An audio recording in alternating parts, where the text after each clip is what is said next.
Vous êtes bien installé? Vous n'avez pas trop chaud? Sinon, vous pouvez mettre les ventilateurs en route, hein, si vous le souhaitez. Avant de commencer ce message, je voudrais vous poser une petite question.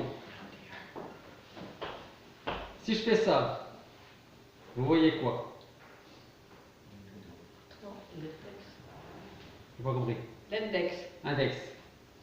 Si je fais ça, vous voyez quoi? Faire très attention. C'est comme ça, faire très attention. C'est comme ça. Mais ça, si je fais ça, doigt. Ok. Ce matin, je voudrais profiter des bonnes nouvelles que nous avons eues ces derniers jours pour vous encourager à regarder toujours plus haut. À regarder au-delà de ce que nos yeux peuvent voir. En fait, ce matin, je voudrais vous encourager à ne, ça sera pas facile, à ne jamais vous décourager. Ce ne sera pas facile pour moi de vous encourager à ne jamais vous décourager et ce ne sera pas facile pour chacun d'entre nous. Mais ce que je voudrais, c'est que nos attentes soient toujours en Jésus-Christ. Que notre foi soit toujours fondée sur le solide fondement de sa parole. Et demandons à Dieu de nous ouvrir les yeux afin que nous puissions voir les bénédictions qui nous attendent si nous savons placer notre confiance en lui. Mais aussi pour que nous puissions voir sa volonté s'accomplir dans notre vie, et plus encore, que nous puissions avoir les yeux de la foi. Qu'est-ce que vous voyez là? Il y en a qui me font comme ça. D'accord. D'autres personnes, qu'est-ce que vous voyez là? Un doigt. Un doigt. Il est fou celui-là. Il a pris un coup de chaud, il n'a pas bien dormi. Vous allez voir pourquoi je vous dis ça, pourquoi je vous pose cette question. En tout cas, ce que je voudrais, c'est que nous puissions prendre conscience que les plans de Dieu ne sont pas nos plans. Les pensées de Dieu ne sont pas nos pensées. Le temps, 24 heures, de Dieu n'est pas notre temps. Si nos regards sont tournés vers le Dieu souverain, alors nous ne serons plus effrayés par ce qui est devant nous. Bien au contraire. Nous verrons avec les yeux de la foi, au-delà des obstacles, au-delà des difficultés. Et alors avec une ferme assurance, nous pourrons dire, si Dieu est pour moi, qui sera contre moi? Qu'est-ce que vous voyez? Un doigt. Est-ce que vous connaissez le meilleur moyen de cacher quelque chose à quelqu'un, un objet à quelqu'un? C'est quoi? Un objet par exemple, ou voilà. Quelle est la meilleure planque pour cacher quelque chose aux yeux de quelqu'un? Qui soit en évidence. Qui soit en évidence. Vous voyez quoi? Ça s'approche. Mettez la chose, l'objet, devant les yeux de la personne et il y a de fortes chances, moi le premier, ma femme en témoignera, qui vous dira, tu sais pas où se trouve telle ou telle chose, et dire, ah ben, il est là devant tes yeux. Ou alors nous-mêmes, on va réagir et on va réaliser qu'en fait, quand il est là, alors ça peut être un trousseau de clés, de voiture, de la maison, son téléphone, peu importe. En fait, la chose est là, devant nos yeux, et nous on cherche partout, sauf devant nos yeux. Si vous avez déjà cherché quelque chose qui est juste devant vous, vous savez de quoi je parle. Une autre expression que vous connaissez certainement, je ne sais pas si on l'a dit aux Pays-Bas, si on l'a dit en Angleterre, c'est l'arbre qui cache la forêt. Vous voyez quoi là?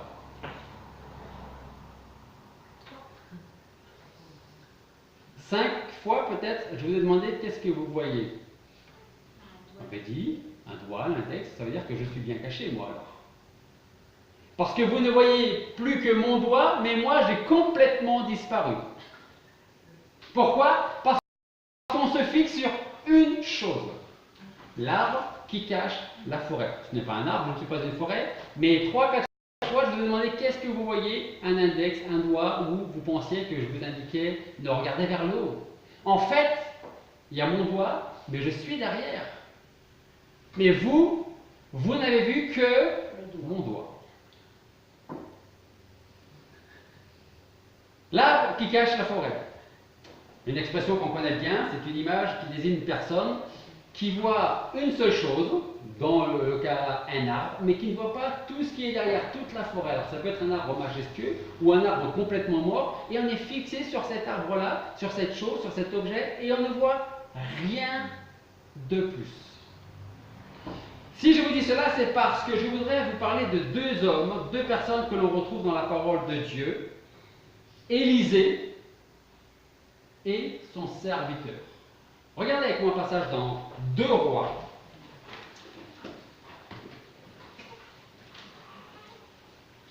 2 Rois, chapitre 6.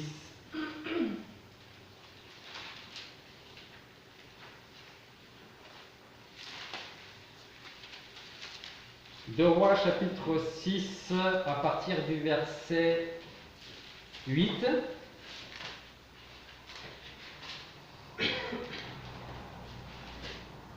Et nous allons lire jusqu'au verset 23. 2 Rois, chapitre 6, verset 8 à 23.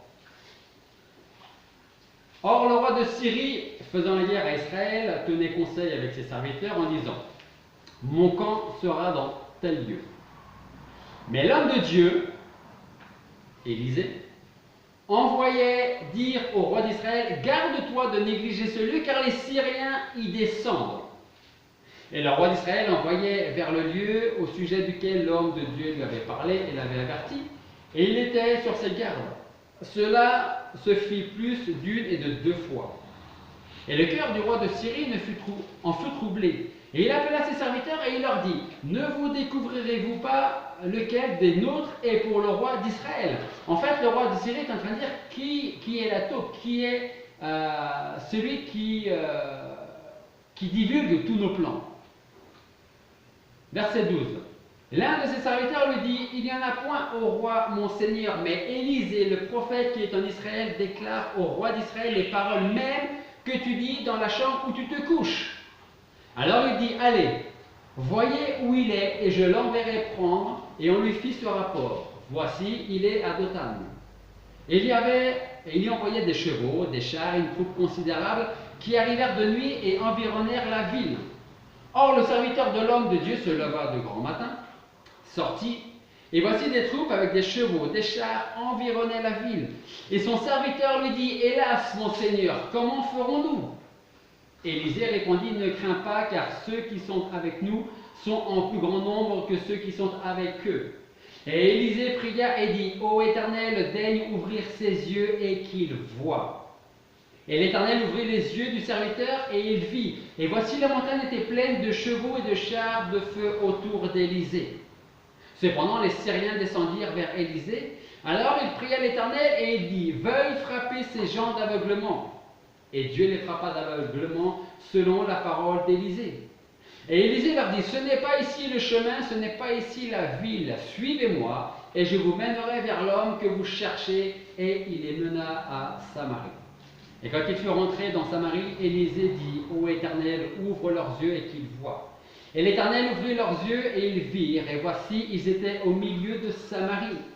Et dès que le roi d'Israël les vit, il dit à Élisée: mon père, frapperai-je, frapperai-je? Et Élisée répondit: tu ne frapperas point. Ce que tu fais prisonnier, les frappes-tu de ton épée et de ton arc? Mets du pain et de l'eau devant eux, qu'ils mangent et boivent, et qu'ils s'en aillent vers leur Seigneur.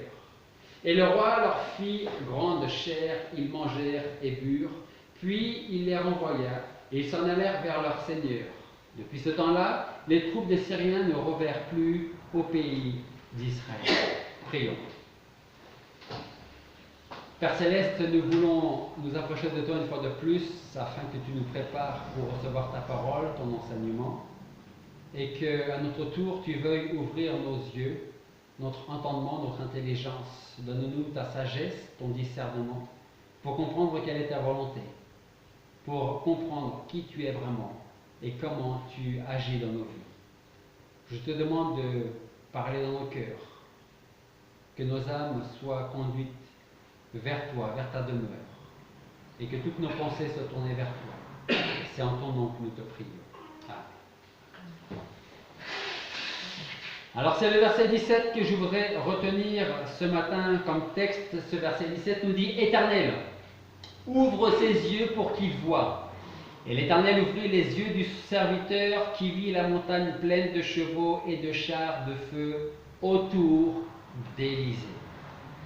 Alors comme on peut le voir à partir du verset 8, le roi de Syrie, qui s'appelait Ben-Hadad II, était en guerre contre le roi d'Israël. Et à ce moment-là, le roi d'Israël était Joram. Et comme un bon général, le roi de Syrie tenait conseil avec ses généraux afin d'établir des plans pour camper dans un endroit bien précis. Et ça, dans le but de tendre des pièges, une embuscade à Joram, le roi d'Israël. Mais ce que Ben-Hadad ne savait pas, c'est qu'Élisée était un homme de Dieu. Alors j'aime bien cette définition. Élisée, un homme de Dieu. Sommes-nous des hommes et des femmes de Dieu? Est-ce qu'il y a une différence entre être chrétien et être un homme ou une femme de Dieu? Élisée, cet homme de Dieu, était un homme qui connaissait jusqu'aux paroles que le roi de Syrie pouvait dire lorsqu'il était seul dans sa chambre. Élisée, par Dieu, pouvait connaître les paroles que le roi de Syrie pouvait prononcer quand il était seul. Au point où ce roi se demande s'il n'y a pas un traître parmi ces hommes. Il dit, est-ce que vous ne voulez pas me dire qui d'entre nous est pour le roi d'Israël? Parce qu'on arrive dans tel point, il n'y a plus personne. On arrive là, ils sont déjà partis. Qu'est-ce qui se passe? Il y a quelqu'un qui dévoile nos plans. Et c'est un des hommes du roi de Syrie qui lui dit, personne. Personne. Mais Élisée, le prophète qui est en Israël, rapporte au roi d'Israël les paroles que tu prononces même quand tu es tout seul dans ta chambre. Même ces paroles, Élisée les connaît et les amène à Joram. Alors pour se débarrasser d'Élisée, Ben-Hadad va envoyer une forte troupe de soldats, des chevaux, des chars, et ils arrivent à Dothan, là où se trouve Élisée, son serviteur. Il fait encercler la ville, c'est la nuit, et les soldats attendent le matin pour capturer Élisée. Donc essayez d'imaginer un petit peu la scène. Vous êtes le serviteur d'Élisée. Vous allez sortir pour aller prendre l'air, pour aller chercher de l'eau. Verset 15.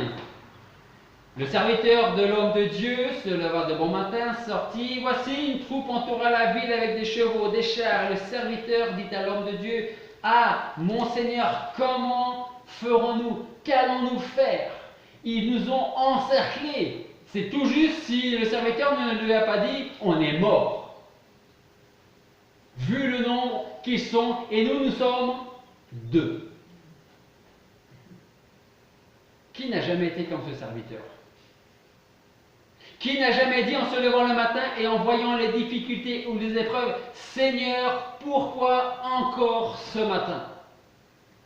Qui n'a jamais dit, je n'en peux plus, je suis écrasé par tout ce qui m'arrive? Comment vais-je m'en sortir? Il est possible que ces mêmes questions soient venues sur vos lèvres ce matin encore. Et pourtant, vous êtes toujours autant perdu dans le sens où vous ne savez pas comment vous allez vous sortir des problèmes, des difficultés que vous rencontrez. Que nous dit Dieu dans sa parole face aux soucis de la vie? Parce que ça fait du bien d'entendre ça aussi.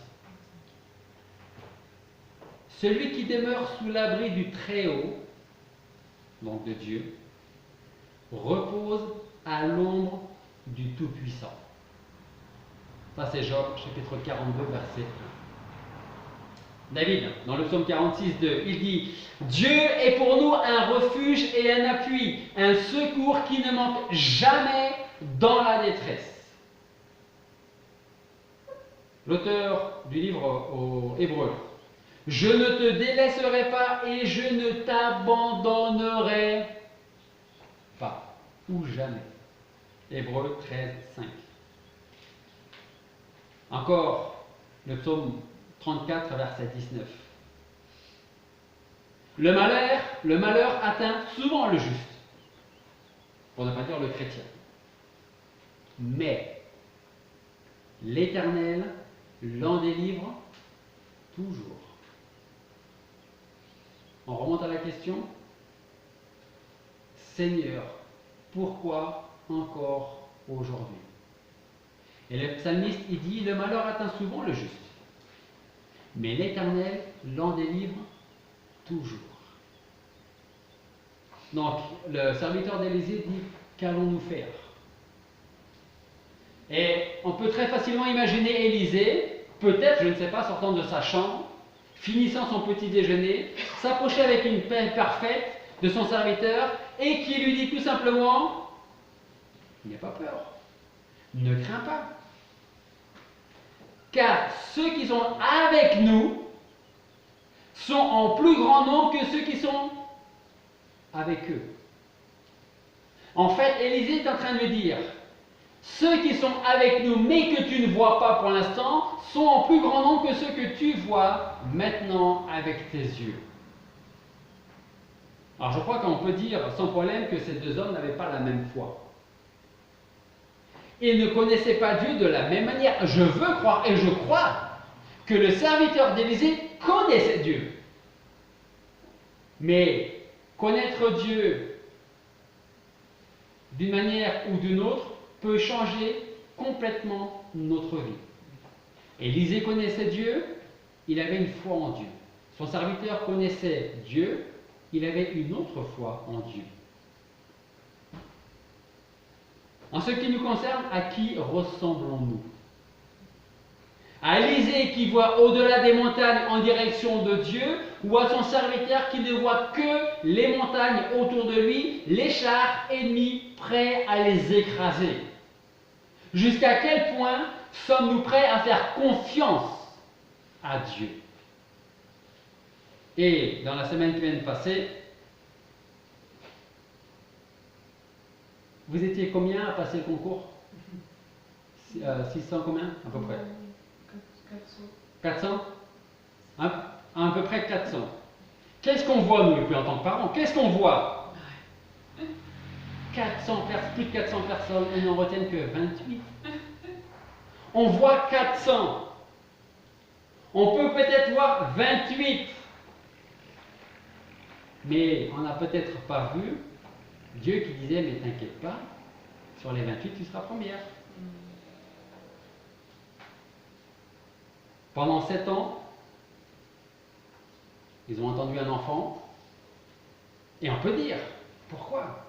Pourquoi pas maintenant? Et plus les jours passent, les mois, les années, pourquoi? Pourquoi? Et vous savez ce que l'on voit? Alors, c'est pour tous ceux qui attendent un enfant. On voit les difficultés administratives déjà pour commencer. On voit tous les traitements qu'il faut subir, on voit tous les examens, on voit toutes les personnes à qui il faut dire oui, à qui il faut dire non. Pourquoi? Parce qu'on ne voit que ça devant nous. Mais on ne voit pas Dieu derrière. Ça va arriver. Ça va venir. Vous vous rappelez qu'est-ce que vous voyez là? On est absorbé par le doigt. Et c'est tout ce que l'on voit. Sommes-nous comme Élisée qui voit au-delà des difficultés? Ou sommes-nous comme son serviteur qui voit l'arbre mais qui ne voit pas la forêt? Parfois, ce sont nos propres montagnes qui nous cachent la gloire et la puissance de Dieu. Nous sommes tellement concentrés et préoccupés par ce qui est devant nous que nous ne pouvons pas voir ce qui est juste un peu plus loin que nous. au-delà de nos montagnes. Le roi Ézéchias, s'adressant au peuple de Juda, disait « Soyez forts et prenez courage ». Il disait « Soyez sans crainte, ne vous laissez pas effrayer par le roi d'Assyrie et les troupes nombreuses qui l'accompagnent, car nous avons avec nous quelqu'un de plus puissant que lui. » Et vous savez ce que Ézéchias disait? Il disait « Le roi, là, ce roi, n'a avec lui qu'une force humaine. » Et sa troupe pouvait être la plus grande du monde. Mais Ézéchias disait, lui, ce roi, n'a qu'une force humaine avec lui. Mais nous, j'aime bien ça, nous avons avec nous l'Éternel, notre Dieu. Il viendra à notre secours et il combattra pour nous. Notre manque de foi ne tient souvent qu'à un manque de connaissance de Dieu et de la parole de Dieu. Jésus disait en Matthieu 22, verset 29, il disait « Vous êtes dans l'erreur parce que vous ne connaissez pas les Écritures, ni quelle est la puissance de Dieu. » David disait, le jour où j'ai peur, où je m'inquiète pour moi, pour mon conjoint, pour mes parents, pour mes enfants, je mets ma confiance en toi. Je loue Dieu pour sa parole. Je mets ma confiance en lui et je n'ai pas peur. Que pourrait me faire de simples mortels? Ce n'est qu'avec les yeux de la foi que nous pourrons voir la majesté, la grâce et la puissance de Dieu s'accomplir dans nos vies. Élisée avait ses yeux malheureusement trop rares aujourd'hui. Et j'ai l'impression, ça c'est mon impression, j'espère qu'elle n'est pas bonne, mais j'ai l'impression qu'aujourd'hui, au XXIe siècle, on a ses yeux de moins en moins. Si on n'a pas quelque chose tout de suite, alors on laisse tomber. Si on n'a pas ce qu'on demande, allez, dans les 24 heures, on baisse les bras. Et on ne voit pas Dieu derrière. Élisée avait ses yeux malheureusement trop rares aujourd'hui. Aujourd'hui, nous avons plutôt tendance à avoir les yeux de son serviteur. Qu'allons-nous faire? On va se faire écraser par cette armée tellement grande. Qu'est-ce que nous, deux hommes, allons faire? Alors si ce matin c'est votre cas, si vous voulez croire et voir au-delà de ce qui est visible, mais que vous n'y parvenez pas, alors demandez à Dieu de vous ouvrir les yeux, comme il l'a fait pour le serviteur d'Élisée, et vous savez quoi? Il le fera. Avant, on ne peut voir que les difficultés, les épreuves. On continuera à les voir, mais on verra au-delà de ça, on verra la délivrance que le Seigneur nous réserve. C'est avec foi et par la foi que chacun doit venir à celui qui a quitté sa gloire éternelle pour revêtir les habits d'un simple mortel. C'est par la foi que vous devez vous approcher de celui qui peut sauver parfaitement. Parfaitement. Je peux comprendre que parfois on ait du mal à se confier à un proche, même un très bon ami. Parce qu'on se dit toujours, est-ce qu'il va pas me juger? Est-ce que même involontairement, il ne va pas dévoiler la chose à quelqu'un d'autre? On ne doit pas avoir cette crainte envers le Seigneur, envers celui qui nous connaît parfaitement. Le Seigneur connaît nos fardeaux. Le Seigneur connaît notre vie. Il connaît ces choses que nous n'oserions pas même dire à un ami proche, à un ami intime. Pourquoi il le sait? Parce qu'il nous connaît, c'est lui qui nous a créés.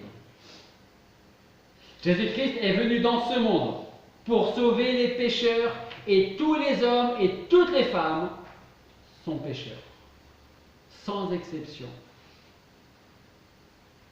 Alors ne soyez plus de ces gens qui ne voient pas Dieu alors qu'il est présent partout.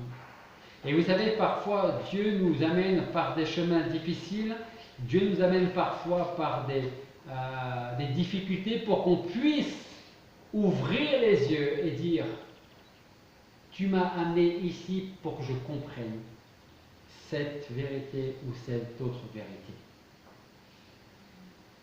Vous savez,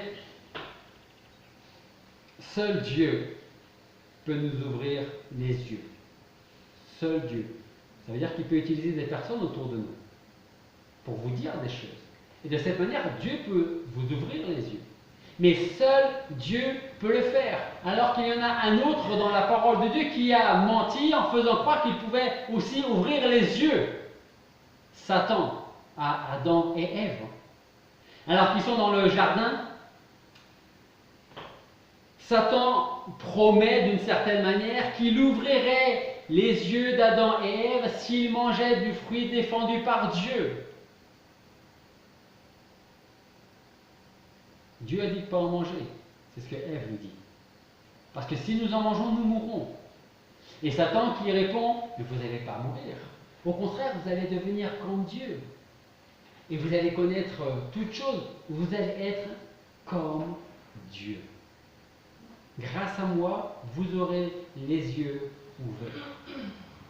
Et en fin de compte, c'est plutôt les yeux fermés qui se sont retrouvés. Parce qu'ils ne pouvaient plus voir Dieu face à face. C'était fini pour eux, Adam et Ève, de voir la gloire de Dieu. C'était terminé.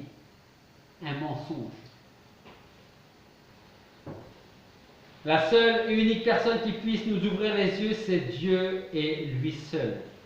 Élisée disait: Éternel, je t'en prie, ouvre-lui les yeux pour qu'il puisse voir. Et nous devrions avoir cette même prière aujourd'hui.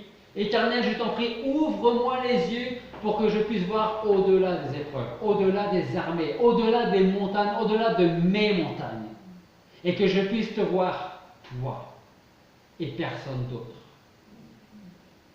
Alors pour conclure, je dirais qu'une chose importante à retenir: la délivrance se trouve seulement en Christ et en personne d'autre. Et cela, Élisée en avait pris conscience, contrairement à son serviteur. Qu'allons-nous faire? Et Élisée qui arrive tranquillement et qui dit: mais n'aie pas peur. Tu ne vois pas tous ceux qui sont là? L'armée des cieux qui est au-dessus de l'armée de Ben-Hadad? À un moment, le serviteur devait dire: non, je ne les vois pas. Et donc, c'est Élisée qui prie et qui dit: ouvre-lui les yeux. Et l'Éternel ouvre les yeux, et là, je ne sais pas si on arrive à imaginer l'armée céleste qui surplombe l'armée d'hommes mortels. Alors, je ne sais pas si on peut imaginer un peu le sourire, le soulagement qu'on aurait pu lire sur le visage du serviteur. Il ouvre la porte et puis il est complètement terrassé. Et puis tout d'un coup, son visage s'illumine. Parce qu'il y a une armée sans nombre qui est là pour les protéger. Que notre foi soit la chose la plus réelle et la plus concrète de toute notre vie.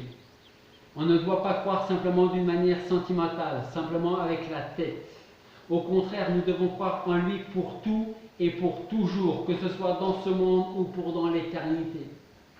Et si demain matin, quand vous vous levez, vous voyez encore les épreuves, les difficultés, regardez au-delà. Demandez à Dieu: Seigneur, aide-moi à voir au-delà de ça. Aide-moi à voir ta gloire pour que je puisse te rendre toute la louange et toute la gloire. Voyez combien le Seigneur soutient l'univers par sa simple parole. La semaine qui vient de passer, les nuits étaient plutôt dégagées. Et si vous avez été dans votre jardin, vous avez certainement vu toutes ces étoiles placées là et soutenues par la main de Dieu. Il est capable de soutenir l'univers. N'est-il pas capable de vous soutenir, vous, moi, toi? Nous pouvons confier notre avenir en toute sécurité à ses mains qui détiennent déjà notre passé. Voyez ces privilèges que nous possédons. Nous sommes sauvés si nous croyons au Seigneur. Nous sommes passés de la mort à la vie et nous avons une nouvelle vision, une nouvelle vue que nous n'avions pas avant, comme le serviteur le disait. Et un jour, nos yeux verront réellement la gloire de Dieu, parce que nous serons pour l'éternité avec lui. Alors ce matin, que nos difficultés, nos questions ne soient pas un obstacle pour vivre notre journée pour le Seigneur. Il y aura toujours des obstacles, il y aura toujours des questions, probablement pendant un certain temps, sans réponse. Mais regardez au-delà. Dieu vous fait ça, je suis là. Regarde-moi et je prends soin de toi. Prie. Oui, Père Céleste, nous voulons te remercier parce que dans l'exemple d'Élisée, de son serviteur, tu nous montres très clairement que ces deux hommes te connaissaient, mais visiblement ces deux hommes n'avaient pas la même foi en toi. Et Seigneur, ce que je demande pour chacun d'ici, pour moi, pour ton Église, c'est que nous puissions avoir la foi et les yeux d'Élisée, afin que tu reçoives toujours la gloire, que nos yeux soient toujours tournés vers toi et que nous ne voyons pas seulement les difficultés, les épreuves ou les pourquoi. Nous allons continuer à les voir, mais nous voulons aussi te voir toi, au-delà de tout ça, parce que tes plans ne sont pas nos plans, tes pensées ne sont pas nos pensées. Seigneur, tu as des plans de paix pour nous. Nous voulons te remercier parce que nos vies sont dans ta main. Et je veux te prier pour tous ceux qui ne te connaissent pas personnellement, pour tous ceux qui ne peuvent pas dire ce matin qu'ils connaissent le Seigneur Jésus-Christ comme leur Seigneur et Sauveur. Je te prie vraiment pour que tu parles dans leur cœur, tu transformes leur vie et qu'ils puissent voir ta gloire, la gloire de notre Seigneur Jésus-Christ. Voir, comprendre et prendre pour eux-mêmes le sacrifice de notre Seigneur Jésus-Christ. Comprendre et accepter sa mort et sa résurrection. Et c'est par son sang, par son sacrifice, que nous avons la vie éternelle, le pardon de nos péchés et que nous sommes justifiés. Reçois toute la gloire et c'est en ton nom que nous te prions. Amen.